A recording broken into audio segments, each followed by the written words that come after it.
Welcome to the Possibility Podcast. I'm Mel Schwartz, your host and thought provocateur. I've been practicing psychotherapy for well over 20 years. During that time, I've been so fortunate to witness countless breakthroughs while working with people, whether one-on-one, as a speaker, in professional trainings, or in workshops. The insights that I've garnered have inspired me to write over 100 articles and several books, including the companion title to this podcast, The Possibility Principle, which you can find wherever books are sold. On this and every episode, I'll be introducing new ways of thinking, relating, and communicating to help you truly thrive in your life, to reach the possibilities that you may long for. Think of this as a new game plan for living. Thanks for enjoying my emerging community of possibility seekers, and I hope you enjoy the show.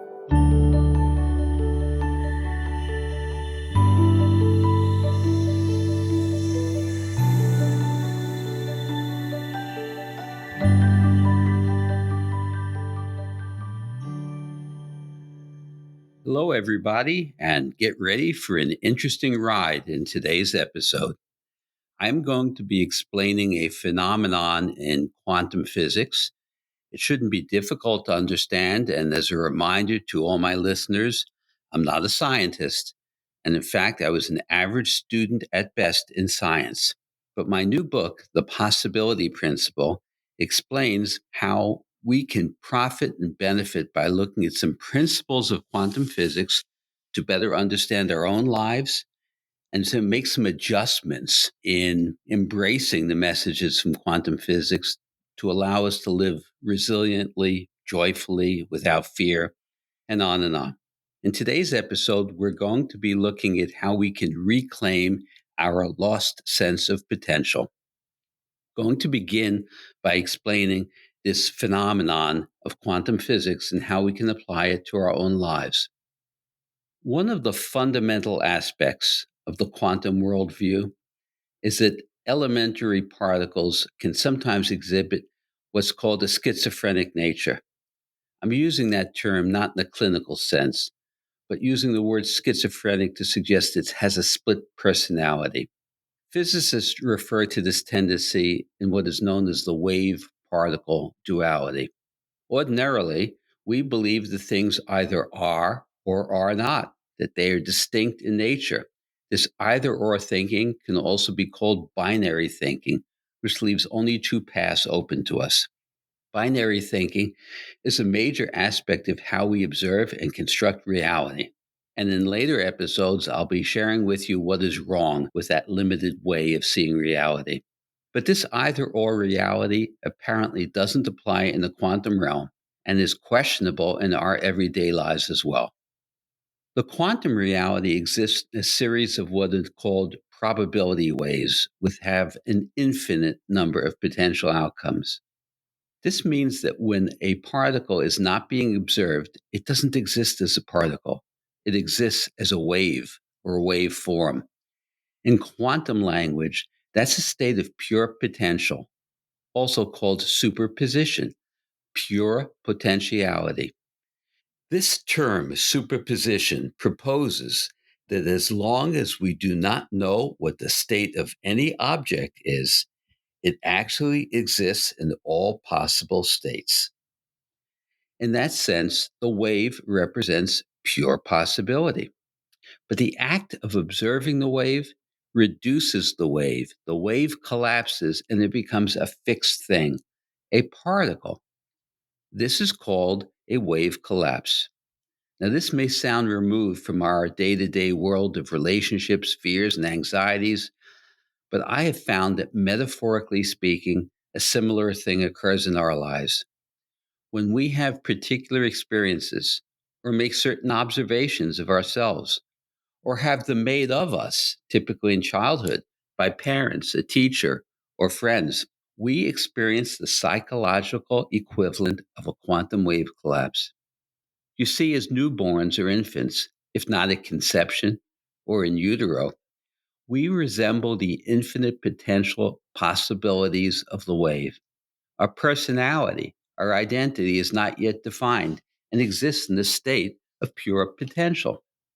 Notwithstanding matters of genetics, environmental influences, or considerations of astrological or karmic influences, our identity is not determined and fixed. But before long, we start to move from the potential of the wave to the thingness, the particulate quality of the particle. The personal evolution of our personality gets stunted and our growth becomes fitful. How did this happen? Let me share a story to provide a backdrop. One day in my office, a client I'll call Jill recalled the words that her mother spoke to her when she was about 8 years old. Her mom said, "When I was pregnant with you, I told your father I didn't want another baby." Despite the fact that her mother was otherwise devoted and loving, Jill's acutely personal takeaway was damning. She felt unwanted and therefore unlovable. Then and ever since, she carried this core belief with her throughout her life. Her own inner monologue was perpetually self critical, confirming her belief that she wasn't lovable. The snapshot that Jill took of herself early in life became etched into her psyche and became her embedded truth. Jill's beliefs affected her relations with her husband, children, and friends. Notwithstanding that her husband, Bob, was lovingly devoted to her, Jill questions his loyalty and truthfulness in light of seeing herself as unlovable. Her belief about herself was becoming a self fulfilling prophecy. She forced Bob to withdraw his love as his frustration mounted. What Jill experienced is not uncommon, for what we believe to be true about ourselves and others contributes to our reality making process. Prior to her mother's remark, Jill's identity, her personality, her sense of self could have evolved in an infinite number of ways, but that range of possibility became narrowed by that one short sentence. I call that a wave collapse. Ordinarily, even a single but significant experience is sufficient to collapse our personal wave of potential. Jill experienced a powerful wave collapse after her mother spoke one particular sentence to her. Sometimes all it takes is a hurtful statement or even an embarrassing experience to reduce the potential of our personality to a narrow, restricted self image. These events don't need to be traumatic. They could, in fact, be subtle. Yet in these moments, our state of potential, our possibilities fade. It's as if we've taken the snapshot of ourselves and become frozen in time. I call these confining wave collapses. In contrast to defining wave collapses that usher in defining moments and help us break free. In confining wave collapses, we're no longer the potential of the wave, but we have become the finiteness of the particle. And we carry this picture of ourselves with us throughout our lives, allowing it to burden and limit us. We actually lose the authorship of our life story. We no longer write the narrative, we become a character in the narrative already written. The initial wave collapse, I'm speaking of confining wave collapses here, sets up a recurring incidence of similar experiences as our beliefs about ourselves and others become self reinforcing. You see, what you think of yourself shapes your interactions with others and with yourself. This habit obstructs our ability to change or to evolve as we cling to a false perceived truth of who we are. The themes of subsequent collapses may vary, but they're often self limiting, if not demigrating. We may generate thoughts like, I'm not good enough, or I'm not smart enough, or even more simply, I'm not lovable.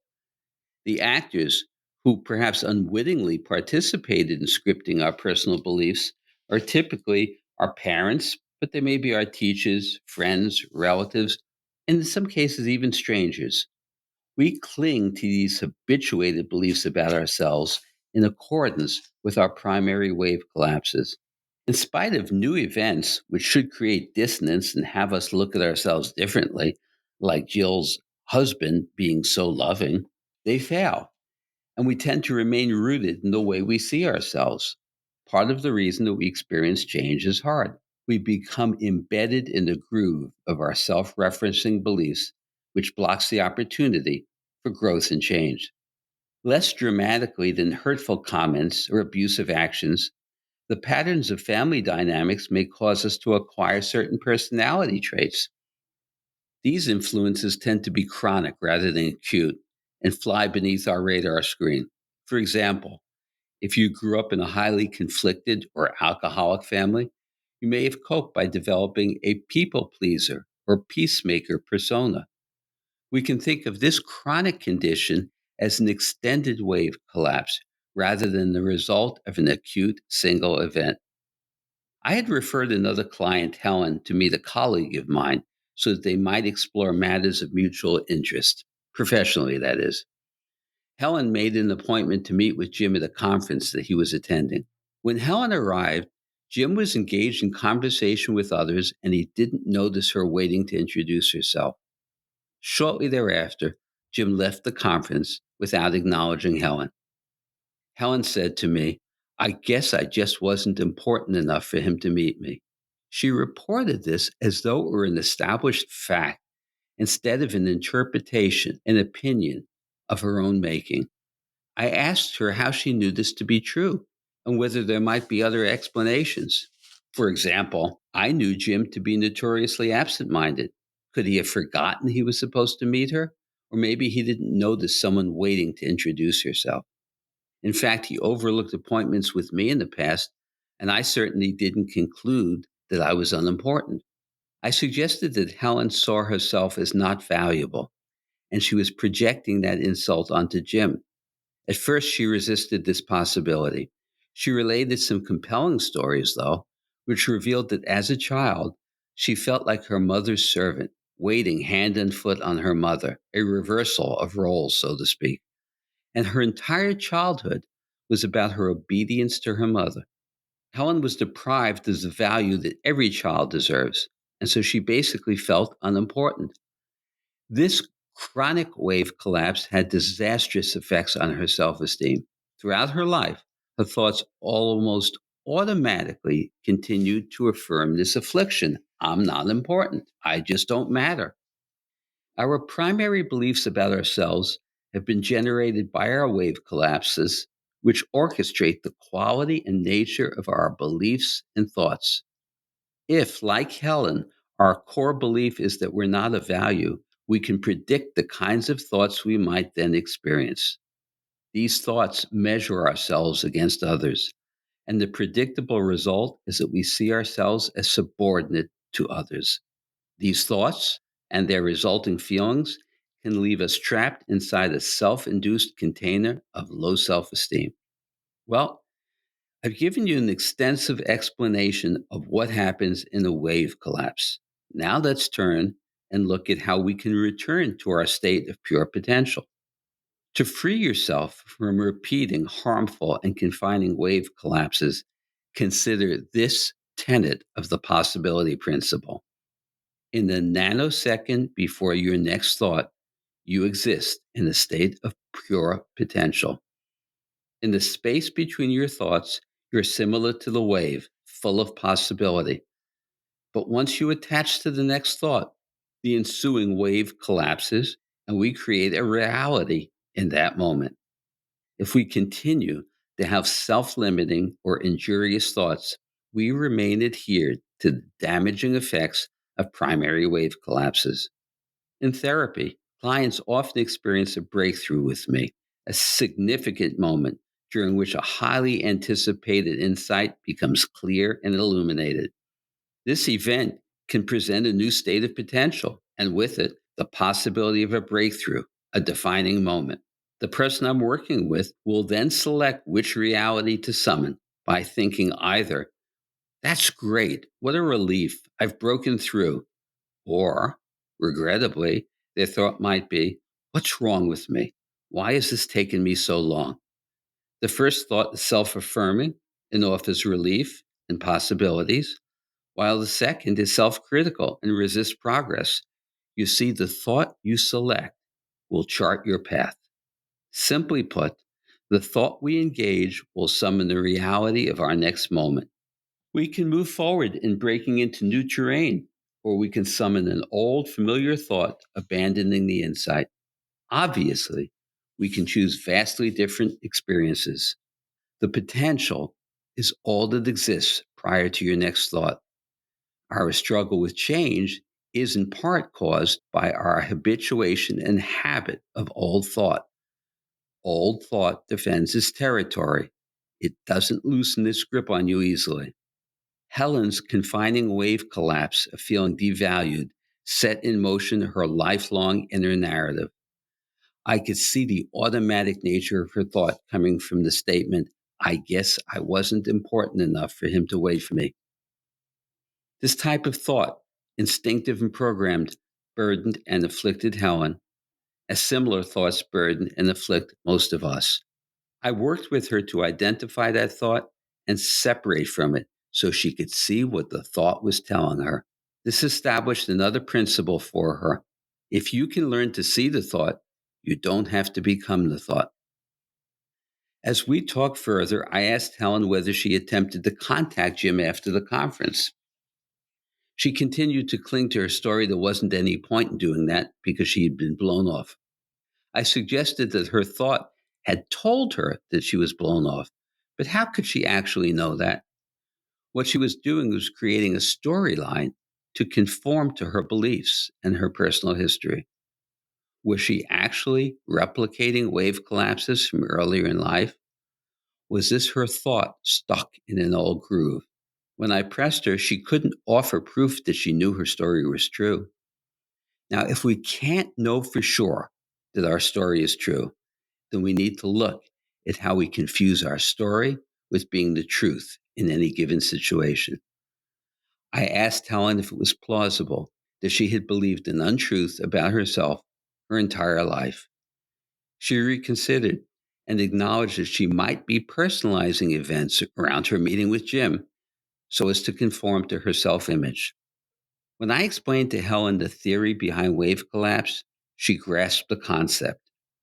I asked Helen to envision an alternative and positive wave collapse in which her mother had been maternally inclined and actually doted on her.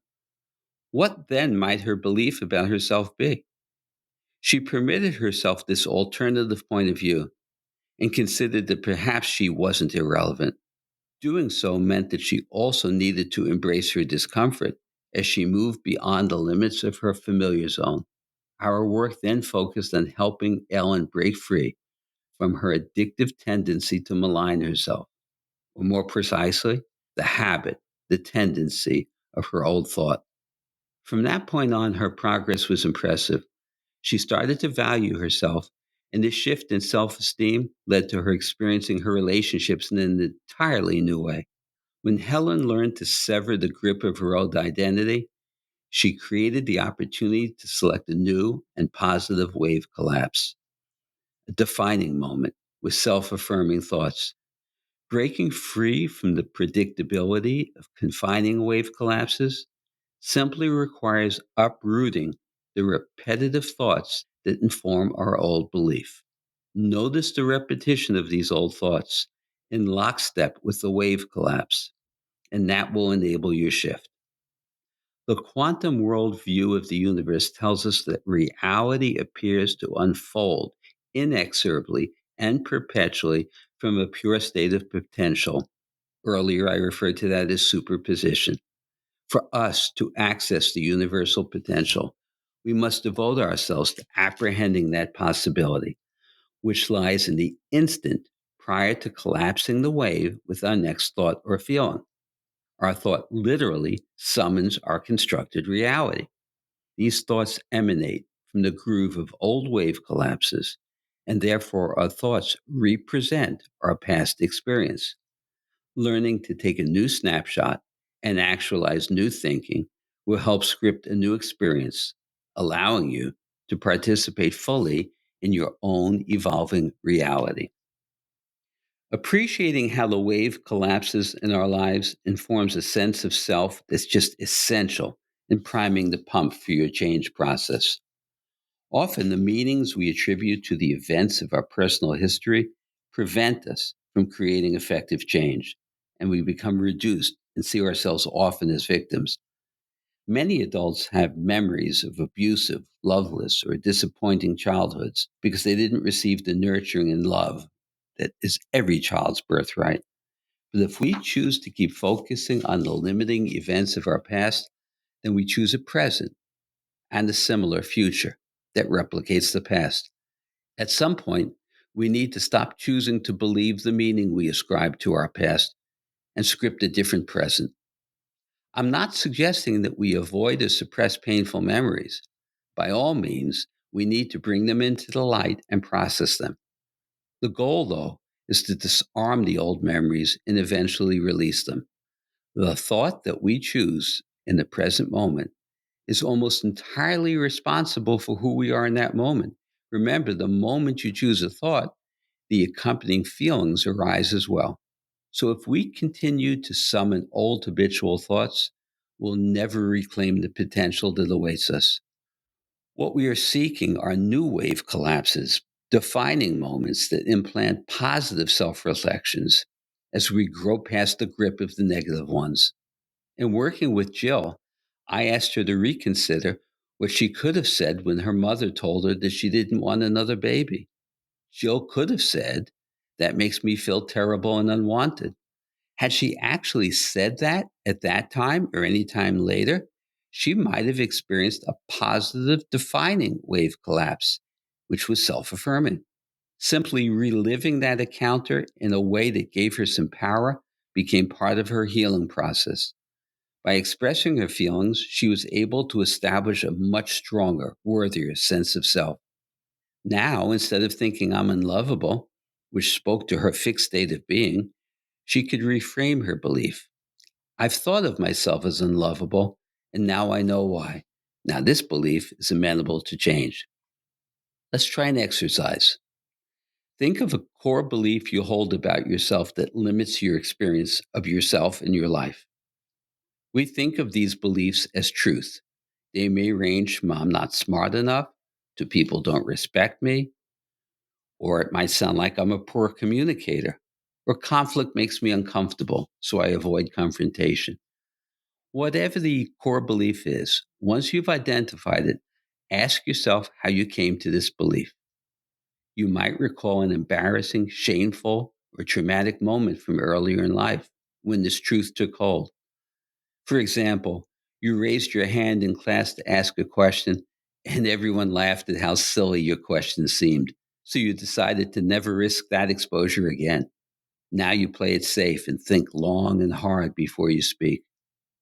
Or your belief could have been caused by more chronic circumstances, like growing up in a volatile home and coming to believe that you couldn't really take the risk of sharing how you felt. These are the confining wave collapses that have created your limiting beliefs about yourself. They were caused by a specific moment or chronic moments in which you felt shamed or ridiculed. Now, imagine yourself finding your voice. Tell those involved how you feel about what just happened or what they said to you or did to you. Finding your voice in this way helps you release yourself from the bondage of these confining wave collapses. Reflect on how different your beliefs about yourself would be if these events never happened. If your beliefs about yourself were informed by chronic rather than acute circumstances, like having an alcoholic or abusive parent or growing up in a volatile home, remind yourself that these beliefs are a product of your experience. Now imagine yourself being raised in a loving and supportive family.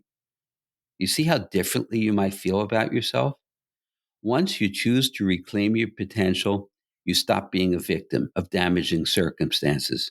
Say to yourself, I don't need to be imprisoned by my past if I choose to free myself from my limiting beliefs.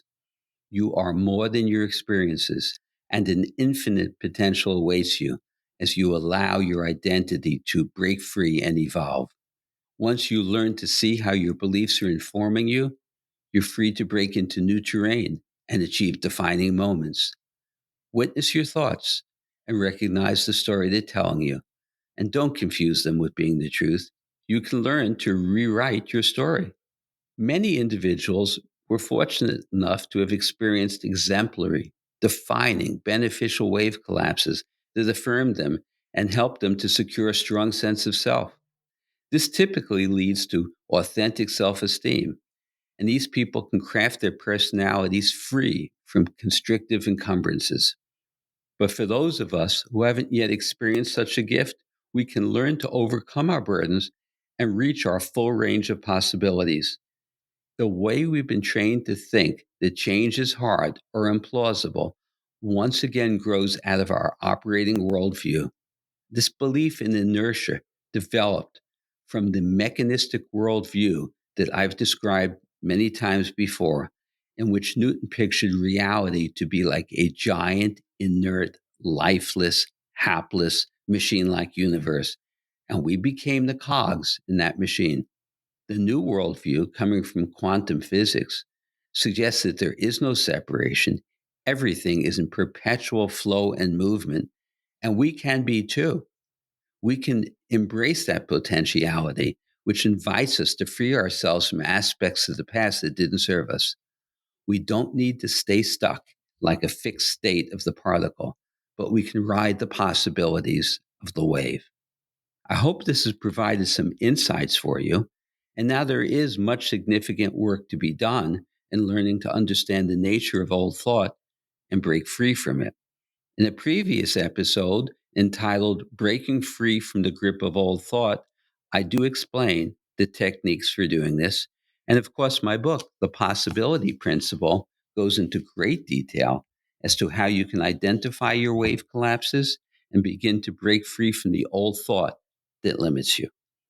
I wish for you the opportunity to break free from any old wave collapses that limit you and to establish some new, defining, wondrous moments so you can reach out and embrace the possibilities that await you and that you deserve. Until next time, be well.